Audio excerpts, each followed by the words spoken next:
అందరికీ నమస్కారం. నా పేరు బరి తేజస్విని, పెద్దగనగలపేట. మాకు ఈ కార్యక్రమం చేయడం చాలా ఆనందంగా ఉంది. ఎందుకంటే మత్స్యకారులతో చేయడం ఇంకా ఆనందంగా ఉంది. అధికారులు అందరూ రావడం, కలెక్టర్ ఆదేశంలో జరగడం ఇంకా ఆనందంగా ఉంది. ఇలాగే చేస్తే మా ఊరు అంతా బాగుంటది. మా ఊరు సిఎఫ్ గారు మాకు చెప్పారు ఈ వార్త.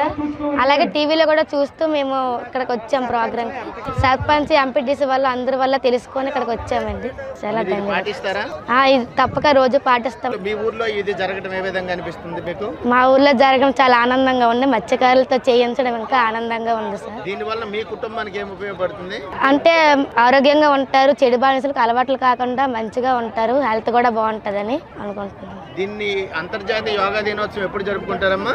ఈ జూన్ 21న జరుపుకుంటారండి. ఎక్కడ జరుపుతున్నారు? విశాఖపట్నంలో నరేంద్ర మోడీ గారు వచ్చి ప్రజలందరితో కలిసి మన ప్రధానమంత్రి గారికి నా ధన్యవాదములు. అలాగే సీఎం నారా చంద్రబాబు నాయుడు కూడా నా హృదయపూర్వక ధన్యవాదములు తెలియజేస్తున్నాను.